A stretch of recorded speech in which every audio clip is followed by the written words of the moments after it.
Phew. That's a lot of plates here, Shirou thought as he placed a wet plate onto the drying rack next to him. As he did, he continued washing the next plate. Right now, Shirou was cleaning the dishes in the cafeteria after the daily lunch with Arturia and her counterparts was over. And the number of plates that were left behind when lunch was over was a lot. To be fair, a lot of servants do come into the cafeteria for lunch. Not to mention the fact that Arturia and her counterparts eat a lot. However, he was not alone in doing the dishes as he has a helper next to him. Boudica, the Queen of Victory. Hey Shirou, are you done with the dishes over there? Boudica asked. Yeah. Here's the next one Boudica, Shirou replied as he gave her a dirty dish for her to clean at her station. Great. Thanks, Shirou. Boudica replied happily.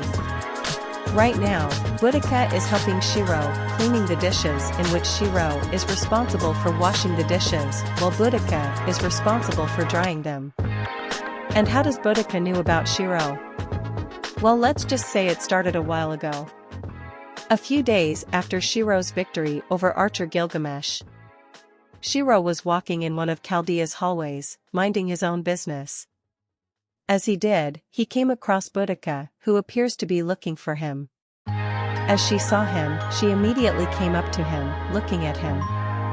Shirou was a little creeped out by Boudica's and asked, can I help you? Excuse me, but are you Emiya Shirou? Arturia and her counterparts Scabbard, Consort, and Queen? Boudica asked. Why yes. And you are? Boudica smiled. My name is Boudica. Nice to meet you, Emiya Shirou. Don't mind the formalities. I see. Nice to meet you too, Boudica. How did you know who I am? Well, let's just say I've been hearing how much great care you've been giving to Arturia and her counterparts from her knights, and that mage known as Merlin. Shirou let out a small sigh. Figures. Anyways, do you want to have a chat with me? Sure, but why though? Well, aside from you being famous for beating that arrogant king of heroes along with slicing his arm off, I want to know more about you since you're Arturia and her counterparts Scabbard, Consort, and Queen. Is that so? Yes. After all, I just want to know about the person that my successor is in love with, Boudica said with a smile on her face. Shirou blushed at what Boudica said. Oh, okay then. Shall we move to a better location then? Yeah. And Shirou and Boudica moved to the cafeteria in which they had their conversation together. As they had their conversation, they eventually became friends. And that's the story of how Shirou knew Boudica. Back to the present. Shirou let out a small sigh as he continued washing the dishes. Man, there's so many dishes to wash here. Well, to be fair, I did have to feed Arturia and her counterparts in which they have the stomach capacity of a black hole. Shirou, are you done with the dishes over there? Boudica asked, snapping Shirou out of his thoughts. HM? Oh, yeah. All that's left is for you to dry them, Shirou replied as he handed her the last wet plate. Great. Thanks, Shirou. Boudica replied as she took the last plate from Shirou and soon began to dry it off. As she did, she put the dried plate onto another plate, which in turn created a small pillar of cleaned plates. Phew. We're done now, Boudica said with a sigh of relief as they were done with doing the dishes.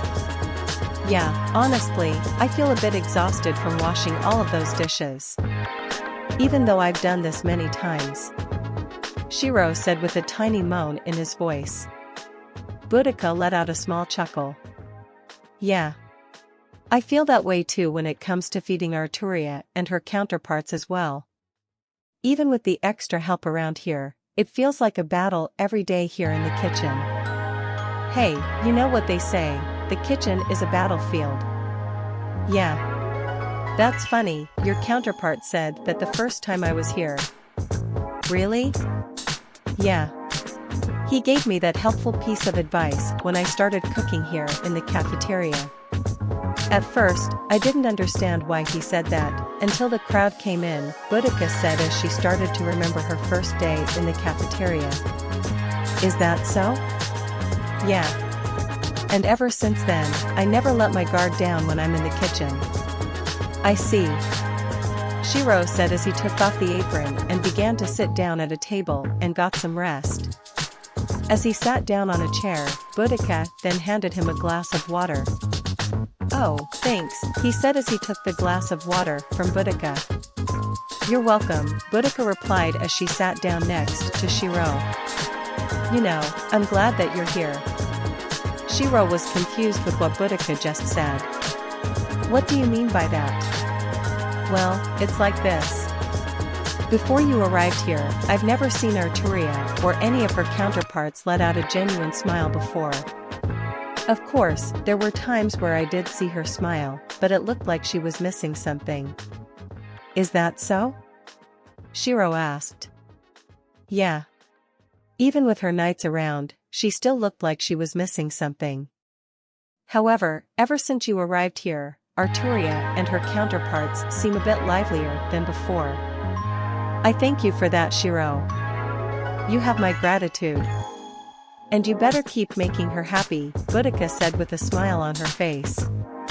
Shirou blushed for a moment before saying, Yeah, I will. That's something I decided a long time ago. Boudica's smile grew even further.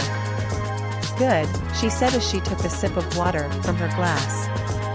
Although I wish Nero and her counterparts would stop barging into Shirou's business every time they meet. I swear, she needs to stop interfering with Arturia's love life. Boudica thought as she remembered an event that happened in the past. A while ago, Boudica was walking in Chaldea's hallway, minding her own business. As she did, she passed by an event that annoyed her to no extent. It was Nero and her counterparts dragging Shirou around. Come on, my Praetor. Let us go to the mall next. Saber Nero said. Exactly. There are new clothes over there that we want you to try on. Castor Nero said. Moo. And there are some things we want to show you. Bride Nero said. As Nero and her counterparts continued dragging Shirou to the mall, Boudica looked at the scene and sighed. Damn it, Nero. Back to the present. Man, it still bothers me how Nero and her counterparts has an eye of Shirou here. Boudica thought as she stopped thinking about that event and continued drinking her glass of water. By the way, there's something that's on my mind for quite a while. Shirou then looked at Boudica and asked, What is it? Why is it that Arturia's knights call you Queen Shirou, despite you being a male? Shirou let out a sigh. That's something Mordred came up with when I first met with the Knights of the Round because of my relationship with Arturia and her counterparts. I see. For a moment, Shirou and Boudica were quiet as they were sipping their glasses of water. After a moment of silence, Boudica continued the conversation. Hey Shirou, can I ask you something? Sure. What is it? Well, why does Arturia and her counterparts hate the King of Heroes? I mean, I know he has a big ego, in which some servants would find it annoying, but why do Arturia and her counterparts despise him? For example, when the King of Heroes arrived here, Arturia and her counterparts were in a bad mood for quite a while. And that meeting, well, it didn't end well, right? Why yeah. Boudica said as she was surprised at how Shirou knew the event ended. Shirou sighed again. He still hasn't changed at all, that King of Heroes. He muttered in disappointment. Boudica then turned to Shirou. You know the King of Heroes? Yeah. Remember when I said that I was Arturia's master during a Holy Grail war? Yeah, but what does that have to do with anything? Well, the King of Heroes was the last servant me and Arturia had to go up against, and here's the thing. Apparently, the King of Heroes had a thing for Arturia and well, tried to take her for herself, without her consent. At that moment, Boudica's mood went sour upon Shirou's explanation. What? He tried to take Arturia for herself? Without her consent? How barbaric of him. And how dare he calls himself the King of Heroes? That's an act that doesn't fit for a king. He's as bad as Nero and her counterparts. Or maybe even worse. Shirou let out a sigh. I know. Honestly, sometimes I wonder why he's known as the King of Heroes when most of the time he acts like a well, it's hard for me to say, but dash. A complete asshole? Shirou paused for a moment before continuing. Yes. Boudica sighed. I agree with you. Sometimes I don't even wonder why he's called the King of Heroes as well when he has an ego that's so inflated. She said as she drank her glass of water.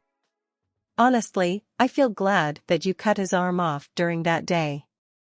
That should teach him a lesson. Shirou checked at what Boudica said. You aren't the first person to say that. Obviously. You have no idea how many people here were happy with you slicing the King of Heroes' arm off. I swear, some servants were even having a party after that. I can see that, and it's because of that event, practically everyone here knows me, Shirou replied as he sipped on his glass of water again. Yeah. Honestly, the next time I see him, I should probably punch him in the face. Just like what your ancestor did in the past. Boudica ranted as she was mad from Archer Gilgamesh's actions. Shirou let out an inward sigh. I have a funny feeling that's not going to end well. Speaking of which, I'm surprised that Muramasa actually punched Gilgamesh right into the ceiling. I mean, even with all that strength as a blacksmith, it's crazy how he managed to pull that off. Furthermore, when Merlin gave me photos of the event, I was surprised with how it ended with Gilgamesh's body hanging in the air like a cartoon ending of a fight. Shirou?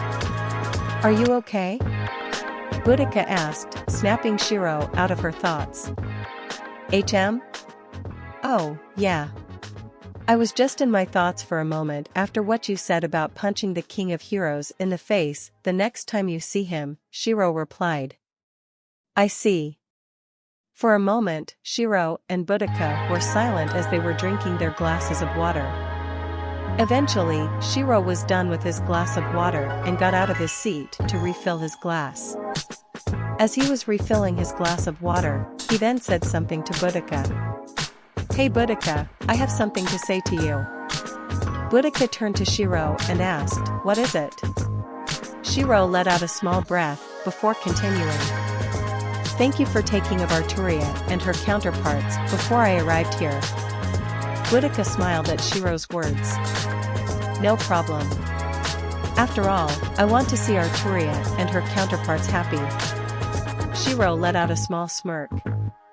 The way you're acting, you sound like you're Arturia's big sister, he said as he was done filling his glass with water.